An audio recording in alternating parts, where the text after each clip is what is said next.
It's time for architecture, coffee, and ink.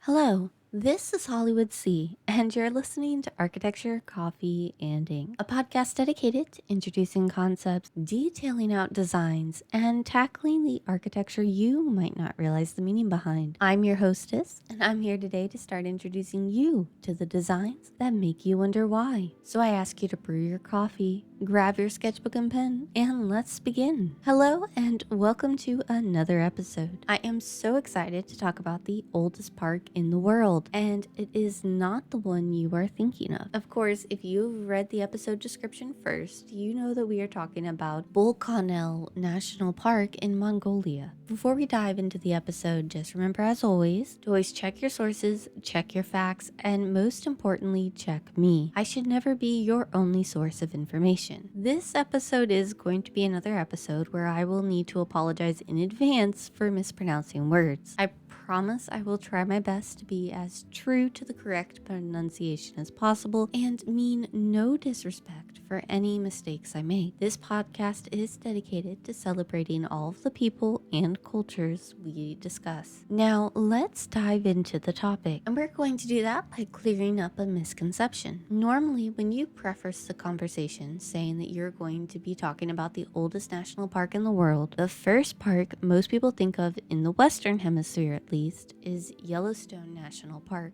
in the United States. However, Bogd National Park actually beats it by over 100 years. And another forest reserve, Trinidad and Tobago's Main Ridge Forest Reserve, actually is even older by 2 years. However, it is a forest reserve and not a national park. So what is the distinction between a forest reserve and a national park? And what qualifies a location as one or the other? And why is any of this even important to us? The answer is that while it varies a lot on the local governments for the exact wording and specifics, overall, a reserve or a nature reserve is a designated space that is focused on having a mission for preservation and protection of the flora and fauna within its borders. To put it in simpler terms, the mission is to protect the plants and animals within the park. However, how those natural resources are used or protected are the sole mission and can be either publicly or privately owned. A national park, by definition, can also focus on a mission of preservation, but it has to be public, normally for public recreation, and has what I would consider a cultural or social element, whether that's just to provide recreation, preserve a cultural site, or foster a relationship between the local public and the natural world can vary from location to location. A national park can be a nature reserve as well. However, being a nature reserve doesn't automatically mean it's a national park. Now, in the US, we have a specific style of architecture associated with national park called National Park Service rustic or parkitecture, which we will cover in more detail in an episode on Yellowstone in March, because honestly, that's a whole design field in and of itself. That, as well as Yosemite was technically a state park before Yellowstone, but Yellowstone is the first national park. It's a whole mess, and I love it. Anyway, back to the main topic. Everyone should double check their own country's regulations for particulars about the classifications between a national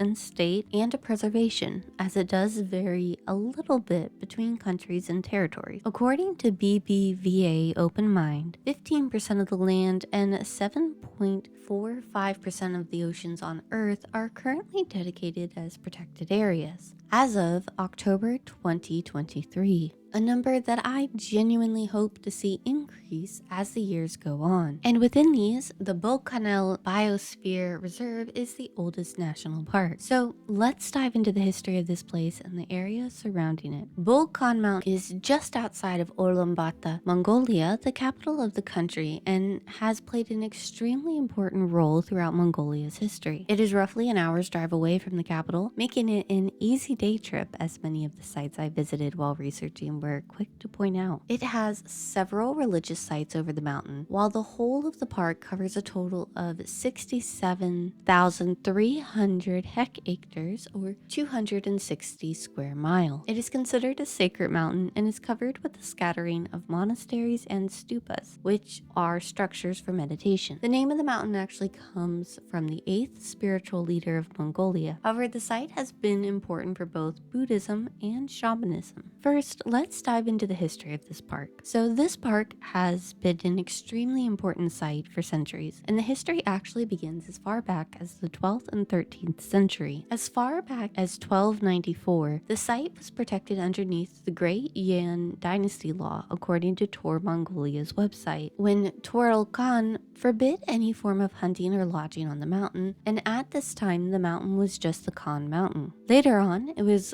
leased during the Ming dynasty by the government in the 1500s. It was designated a protected area in 1778 by the Mongolian government in power at the time, and has remained under this protection since. Also during this time period, which would have been underneath the Qin dynasty, a governor successfully petitioned to hold ceremonies for worship on the site, which still occur today. There was a break in these ceremonies from 1921 to 1995, but we will discuss this break in worship a bit later in the episode. The name was briefly changed during the Soviet period to Javolsin. However, it was later changed again to Bogd strictly prohibited area or Bogd National Park, and later on the Bogd Biosphere Reserve when it was declared a reserve by UNESCO, at which point it increased to the size of the 67,300 hectares. The park is named after the ruler of Mongolia. He was a spiritual ruler and the last Khagan. Within Buddhist culture, he was the third highest position. However, he was also the leader emperor of the Mongols. His reign was from 1911 to 1924, and we will get to why he was so important in a moment. In addition to the park, we are going to talk about the most famous ruins within the park, the Manzushire Monastery, as they actually played a pivotal role in the history of the park. For many, when hiking and visiting the park, this will actually be the first stop on the journey. The monastery was established in 1733 and is on the south side, some 15 kilometers south of the capital. It was dedicated to Manjushri, the Bodhisattva of wisdom. A Bodhisattva, for those who aren't familiar with Buddhism, is somebody who has reached enlightenment but not entered nirvana or paradise to help others reach enlightenment. I have seen it compared to deities or compared in ways to saints or sublime beings. The monastery came to be underneath the Khan in 1750.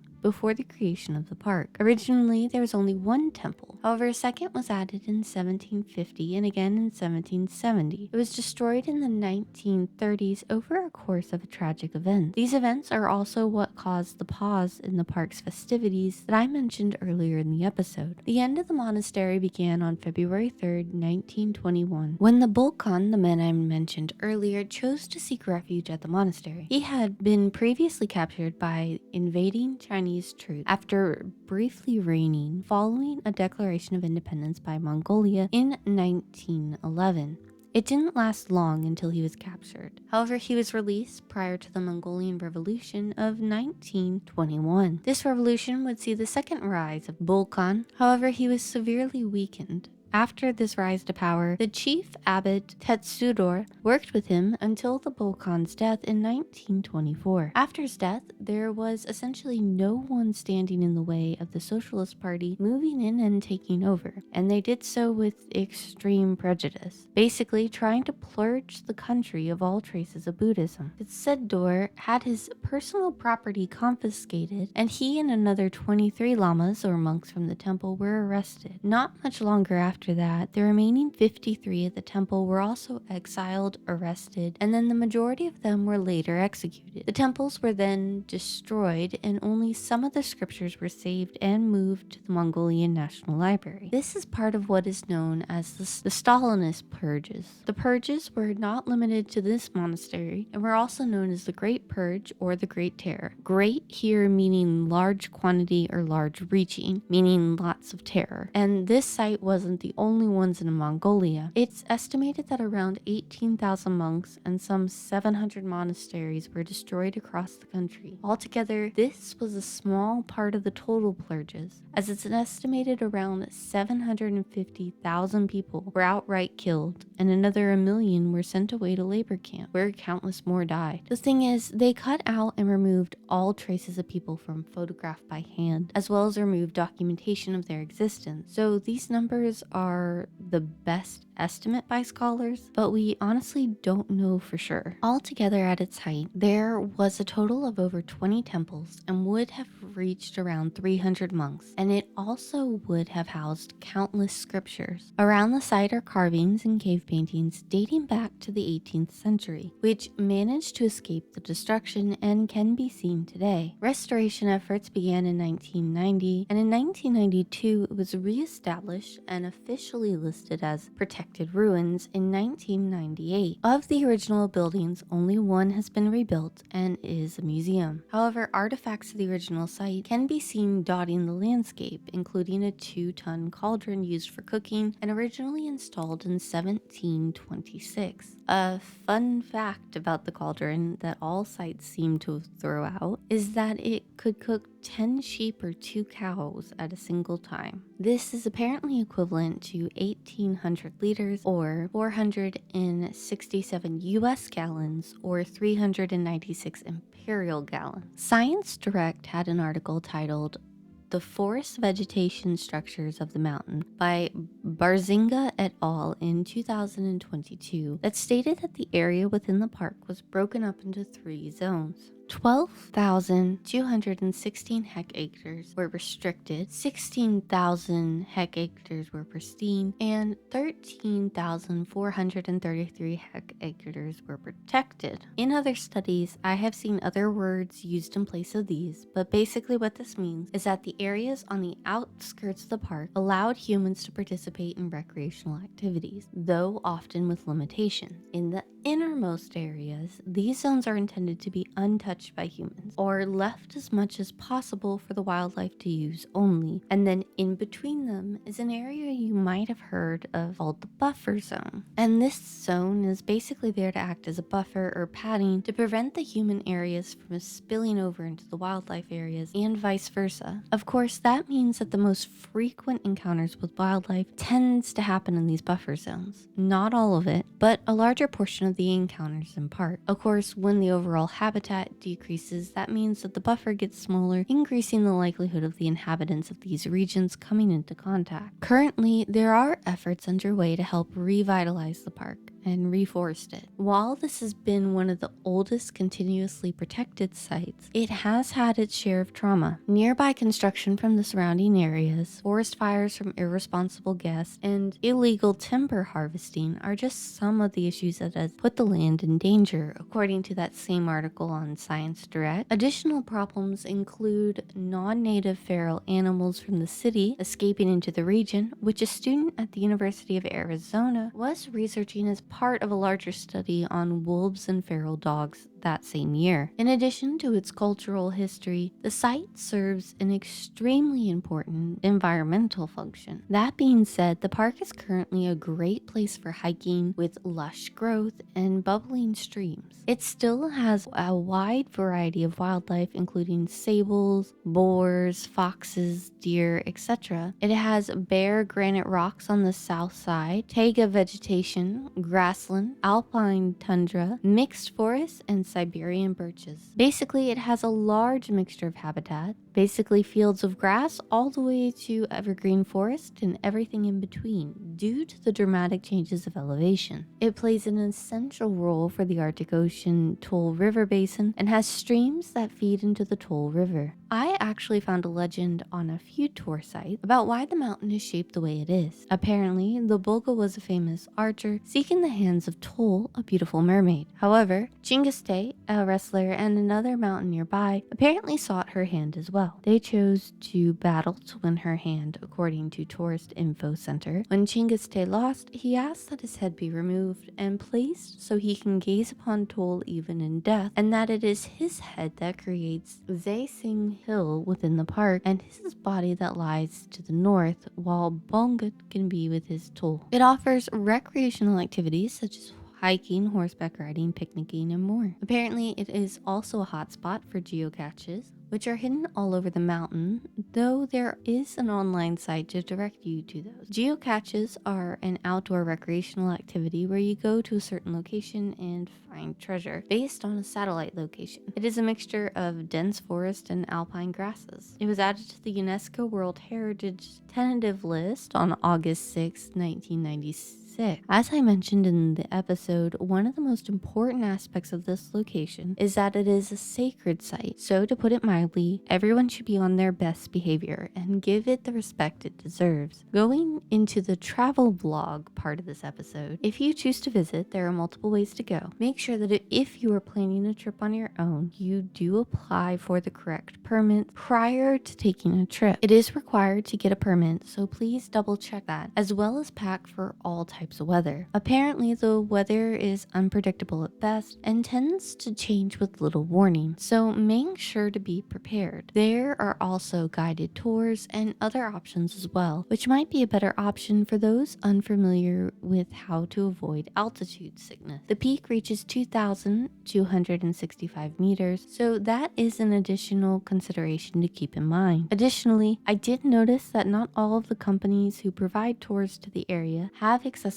programs available, what we in America call ADA accommodations. So if you need that, please make sure to research thoroughly. Other points of interest within the site are the Tetsigun Peak and the Zaisin Memorial. The memorial is a Soviet-era memorial to honor Russian and Mongolian soldiers who died in battle during World War II. There is also the nearby Nut Valley, a ski resort, and a lot more. And with that, we finish our episode. I know it's a bit short and sweet, but never fear. We have an interview episode coming out right now as well. So please make sure to check out both episodes. This episode is with Kasper Sievzu, author of Win-Win House, Moving In-House, CCO at Zeit, and an overall guru of marketing. He walks us through his design process and introduces and explains his latest books. He also explains why those of us in design should think more about marketing. As always, please rate, review, and subscribe everywhere you get your podcast from. You can find me on Instagram at Architecture Coffee and Ink, email the show at architecturecoffeeandink@gmail.com, or the blog at architecturecoffeeandink.com. Architecture Coffee and Ink is a Hollywood C Studios LLC production. I'm excited to meet with all my designers, dreamers, and DIY enthusiasts next time. But in the meantime, may your coffee mugs be full and your ink wells never run dry.